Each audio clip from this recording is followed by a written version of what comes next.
Oh, as always, flowing from the survival scrolls, I am your gracious host, Mr. Bobby Shades, and this is Bridging Things. With that said, ladies and gentlemen, I present to you Evolving. Let's go. So, family, evolving. What does that mean? How do you deal with your growth, with your evolvement? I'm going to say evolvement. That doesn't make any sense. With your evolving, how do you deal with that? How do you deal with the growth of who you are as a person and those around you that can't either recognize it, care about it, or oblivious to it? I think that's the same as not know about it. Whatever. But yeah, family, how do you deal with that?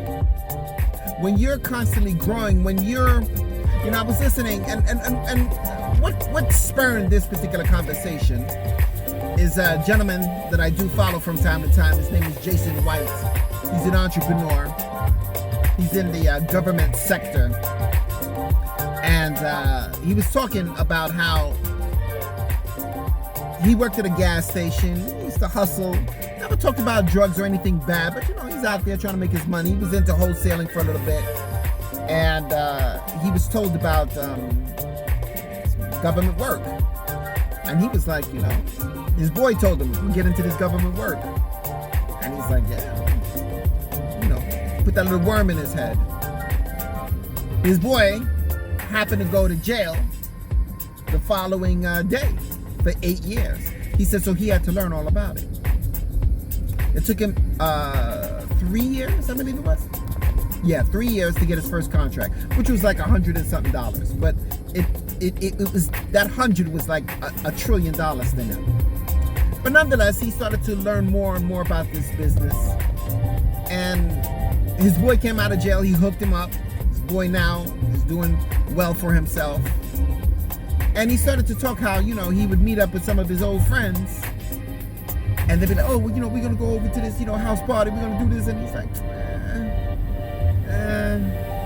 they weren't talking his talk.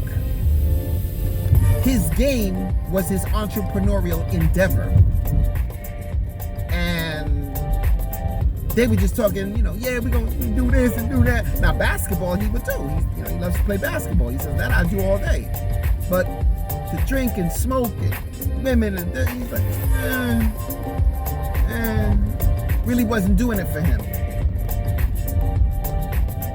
His vocation, which I've used before, became his vacation.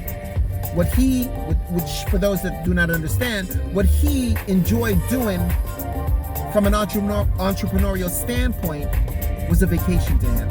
He didn't mind putting in the time, effort, labor, grinding it out, this, that, and the third, learning, expanding his mind. He didn't mind that.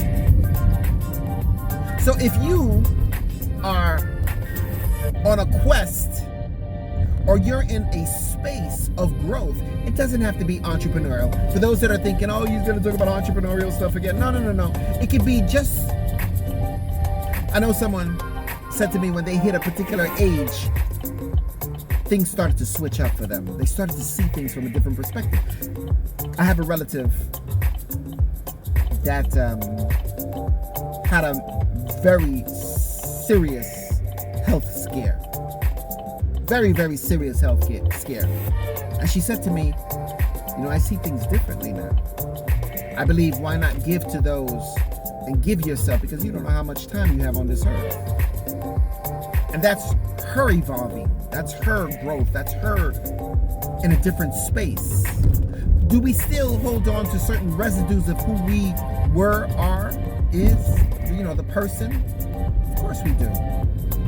But at the same time, you just enter someplace else. So my question, family, is how do you deal with that? Mrs. Doubtfire. Anyone who knows me knows, and I've said this before, knows I speak in movies and music. Mrs. Doubtfire, great movie with Robin Williams, the late great Robin Williams, and Sally Fields, and Pierce Brosnan. About a man who, I think he did voiceovers. And And he was very funny guy, but he was irresponsible. His wife would come home, the house is not together, the kids are not, on par with their schoolwork and whatever. And eventually one day she says, I just want a divorce. I can't do it anymore. And he was thrown off guard.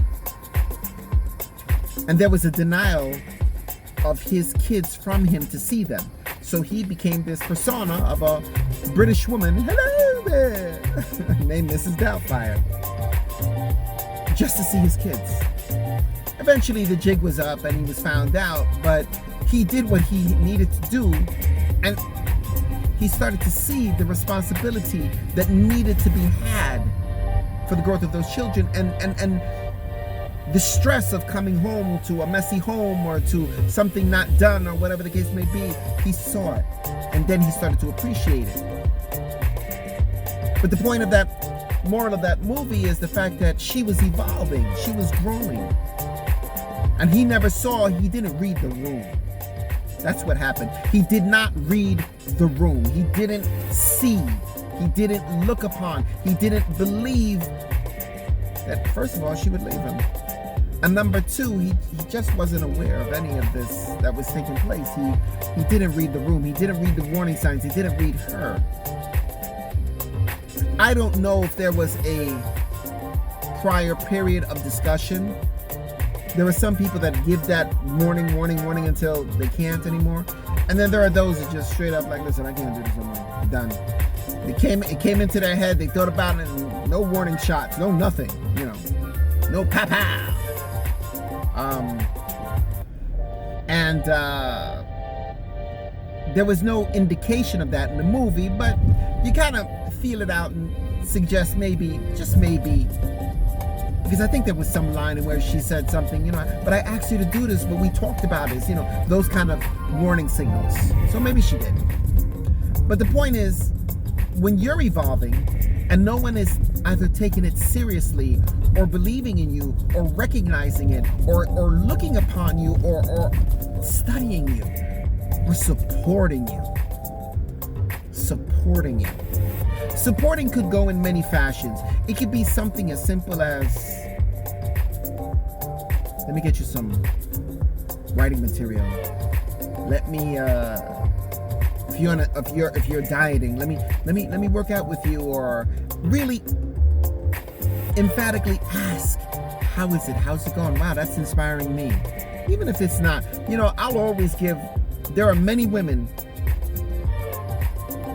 who meet a guy and the guy's into hockey and basketball and this and whatever, and they'll go right there into it with that man.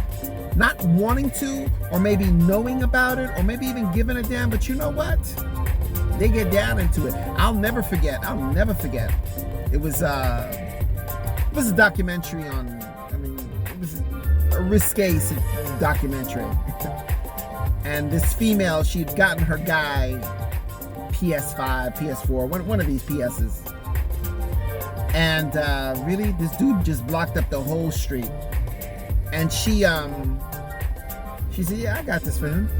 Because if I don't, the next bitch will. Those are her exact words. The next bitch will get it for him. And number one, it kept him home because he loved playing that game. And number two, she was trying to keep on top of the pulse of who he was as a man, to be right there on the pulse of that. She read him. She read the room. She read his likes, his dislikes, his wants, his desires, his needs. She read it. There are times, even myself, where we falter and we don't see it. But for those times that you see someone evolving and growing, you should support them. You should spur them on. Be like, yeah, be their cheerleader. Be right there in the stands, cheering them on. But for those of you out there in internet land, with your evolving, with your growth, with you having children and they're growing, and then you're like, okay, now a new phase is entering into my life. What do I do now? Or you don't need to wash their little booties and clean their little nosies and things of that nature. You don't need to do that anymore. So what do you do next? Where do you go next? How do you maneuver next? How do you to get around that next?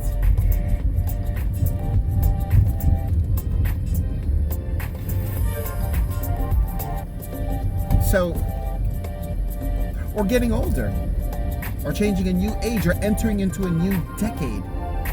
You're 30, you're 20, now you're 30, now you're 40, now you're 50, now, you know, bucket lists. Do you need a cheerleader? Do you need that? Maybe some of you are like, hey, I'm evolving, that's on me. This is my life. This is where I'm doing. This is what I'm doing. This is where I'm going. Maybe you don't need that. But maybe some of you, many of us, just need that, you know, that individual that is there, or those people. It could be anybody. It could be really anybody. There are teachers that are there for their students, that those students come back years later and be like, what I did. It's all because of you. Because you believed in me. Because you saw something in me that I couldn't. Anyway, family, that's all I have for you today. Let us give thanks and praise that we are 6 feet above ground and not below, and that those in our inner circle are in the same vein. Whatever you do today, family, and I know I'm speaking fast, just for the hell of it. Whatever you do today, family, make a statement. If your statement is silence, make it loud and proud. The oxymoron, eyes wide shut. Thank you. Thank you. Thank you very much for riding with me.